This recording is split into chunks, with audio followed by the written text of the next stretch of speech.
Oh, Frank's going to just about tell us a great story off the end. Because Dasher is only 2.5 minutes long, we might never hear the end of Vassos. Can you give Frank his big intro one more time, if you don't mind? Yes, of course I can.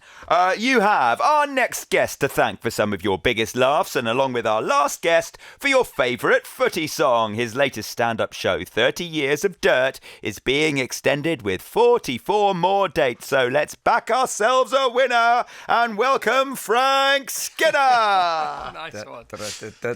How are you, Frank? How are you? I'm really well, thank you. You always look well, and I always say that to you, and you always say that, so I won't say it anymore, ever again. Your residency at the Gilgood Theatre, what's happened so far with the tour, 30 Years of Dirt, that's quite handy. So now you know it works. What has flown? What has survived? What have you quietly gotten rid of? Well, generally speaking, it's gone brilliantly since I started with it in Edinburgh. But as you get older, there was a time that once I got the show sort of bulletproof, it would stay exactly like that till the end. I mean, obviously, there's always messing about with the audience and all that. But as I've got older, my boredom threshold has gone down. So I get fed up with some of the stuff. So I change it round. So what kind of stuff? Tell us about. Well, I'm not going to do stuff from the I show. know, but just give us like a frame it if you don't mind. Well, okay, well, it's difficult because the theme is that I was known as a very rude comedian throughout my career. And then I thought in recent times, as I've got older, I should get more sophisticated and try some cleverer stuff. Because I am, like, really clever as well as rude. And I can't quite get rid of the rude stuff as well. It's so ingrained in me. Honestly, when I was growing up, factory, school and all that, that was how we communicated, was the dirty joke. You know, that was our lingua franca. And because it was naughty, or it is when it's a good one.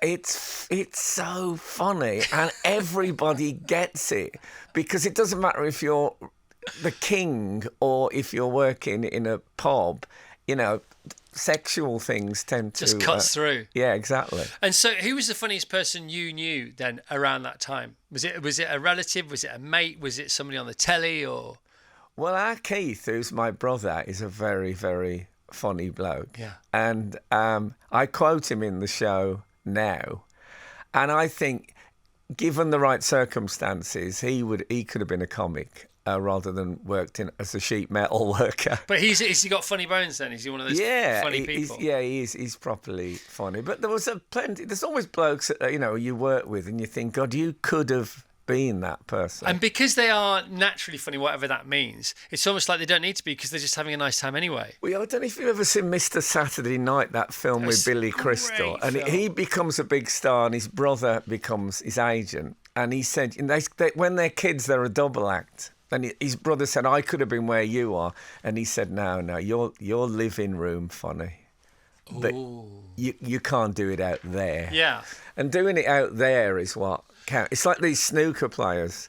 You know, when they're in the snooker hall and the cameras aren't on, they're all amazing, those blokes on the telly. But living room funny, though, that's a great phrase, isn't it? Living room funny. Oh, yeah. I love that. We all know people who are living room funny. But with living room funny, I presume, doesn't come the potential madness that comes with theatre funny or arena funny or stadium funny. No, probably not. Yeah. What potential madness well, is that, I don't Chris? know. The drive, or, you know, whatever that gets you up on stage with that single microphone in your hand and just doing your jam. Yeah, it's a thing that, you know, that George Bernard Shaw said, breathing is easy until you start thinking about it. Yeah. It's a bit like that. If you think I'm going to stand for an hour and a half with a mic in my hand and just make people laugh and laugh and laugh, you think, no, that is utterly impossible. Nobody could do that. And the next thing you know, you're walking out there to your... I mean, it doesn't pay too much... to think about inspection, no. Right, so the Gilgood Theatre is a residency. That's nice, isn't it? Yeah, so I'm there for more or less the whole of August. Yeah. So you get to know the person on stage door and stuff. You can leave stuff in the dressing room. I mean, and basically to own the Gilgood Theatre, you know, for 3 weeks, that's something. It's great because Yeah. I've already done 2 weeks at the Gilgood and a week at the Lyric. Basically, I keep doing stuff. They keep selling out, so I keep coming back Good again. for you, mate. FrankSkinnerLive.com.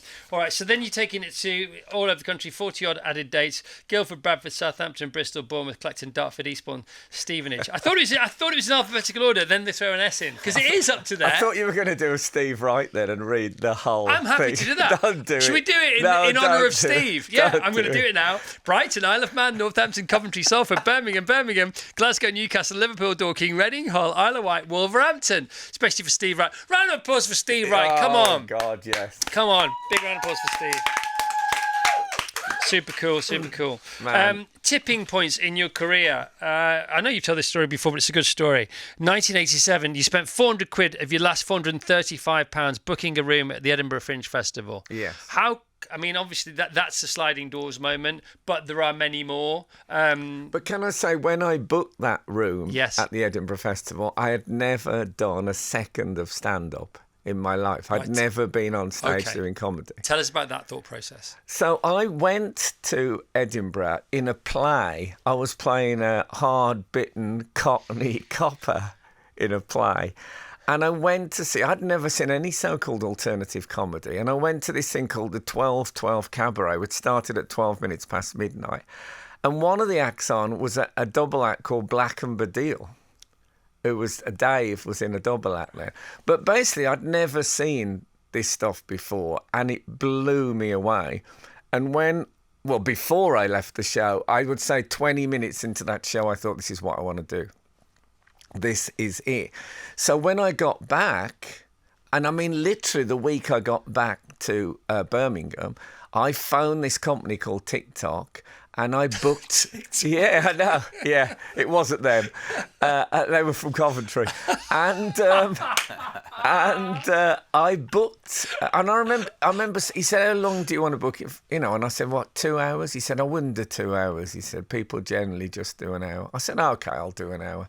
And it was midday, so I booked it, and I actually toyed with the idea of not doing any stand-up and then just turning up there and doing an hour, because I saw myself as this living room funny bloke, and I thought I'd just transfer it onto stage. So they call that, don't they, in modern day parlance? They call it ready, fire, aim. Oh, do they? I didn't know that. So you just just book it and they will come, or put it in the diary and it will happen. That kind of thing, which is sort of what you did. Well, what was very good about it is when I did decide I should do some stand-up comedy, the first 2 gigs I did went so terribly that I think I would have quit. Right. But I thought, I can't quit. I've spent 400 quid, which was, say, everything. It was my life savings. I can't quit. I've got to carry on. Right. And I honestly think that I might have done. The second one I did was a New Year's Eve. It was the Birmingham Anglers Association. It was a New Year's Eve party. And they all had little trumpets so they could herald in the new year, and they used them to get me off stage. Wow. All right. And I looked in the wings. There was my agent. I already had an agent because I was a bloke I worked with, and the owner of the club and the DJ all standing going, "Come off, come off." I mean, it was nightmare. New Year's Eve as well. And I think I would have quit then. So stinker-wise, you were 2 for 2. Yeah. What did you learn from the first gig that you thought might make the second gig better? And maybe it did. It's just that nobody noticed because it was so bad anyway. But you thought you should have seen the first. You think this is bad? You should have seen me a week ago. Well, in the first gig, I did stuff I'd written myself, Right. and it absolutely bombed. What kind of subjects? So I did a stuff about sneezing, for example. Right. And now, when I heard my first middle class, because when my dad sneezed, I did this thing about you had to put the food into Tupperware containers and ponchos on the kids, because it was just, wow, no hand in front of the mouth, nothing, I said it was like the opening credits to Hawaii Five-0, I remember. But I said, when I met my first middle class person, I didn't know they sneezed differently. So he was talking to me and he suddenly went, and I remember my line was, I thought he'd swallowed a chaffinch. So there were signs there. Hang on a minute. But if you said that in this new tour, that would get a No, proper it Skinner probably- laugh. it probably So would, what's yeah. that about? Tell us about that. I think I just hadn't found my voice then, and it's there is a lot of work of making yourself. Right. And that you don't realise that when you first start. I'm not kidding, and I'm a bit of a daydreamer by my nature. I honestly thought when I did that first gig, I thought I'd be on the telly in a week. I swear to you, I'm not making this up. I thought it would just go across the nation that this guy had arrived. Like a working class sneeze. Yeah, exactly, exactly. You got to call a tour the working class sneeze. And so the second gig, in your mind, it probably went better because you learned something. It's just the audience didn't know. No, the second gig, you see, I did some old gags. A bloke went into a pub type gag, because I thought that's what they want. Okay. And then that went even worse. So then I thought, if I'm going to die, I'm going to die by my own sword. So I'm just going to do my own material. But the third gig I did was a pub called the Ivy Bush on the Hagley Road in Birmingham, was a sort of alternative comedy night. And I was billed as Chris Collins, which is my birth name, and my bill matter was the Rockabilly Charles Hawtrey. Nice. And I went on with the guitar and did comedy songs and some stand-up, and absolutely stormed it. Did you actually? I mean, absolutely ripped the place up. How did you feel afterwards? I mean, I'm feeling it now. I can feel the blood in my face as I speak. Your expression has I know. changed. It's like when my dog gets a ball and it looks like a different dog. I feel like that. Yeah. I thought, I think I can do this. I think I can do this. Quite punchy going to musical comedy, giving it the old Victoria Wood. 3 gigs in. I know, but I never did a complete song. I just did like the first line and then there'd be a punchline to it. Wow. But then I carried on with that, and I still had some deaths, obviously. And the big deal was I started doing these 2 regular clubs in Birmingham. I did Bearwood, which isn't quite in Birmingham, on a Wednesday, and King's Heath on a Thursday. And it was the 4X Cabaret. It was sponsored by 4X Beer, if you remember that. Course, yeah. And within 6 weeks, I had a bona fide cult following. And we used to bring up comics from London, and Alan Davies said to me, it's like doing a Frank rally when you do your place. And I was like world famous in Birmingham. And that, I don't know if I've ever quite recaptured the thrill of that, because that's when I thought, I can definitely do it. I can do this. That's an interesting phrase as well. So the tour after this one, the working class sneeze, and world class in Birmingham. It's great, isn't it? World famous in Birmingham. It's world famous in Birmingham. Great. Frank, we're out of time, but you've got to go on Talk Sport anyway. You've got 2 minutes. Great to see you.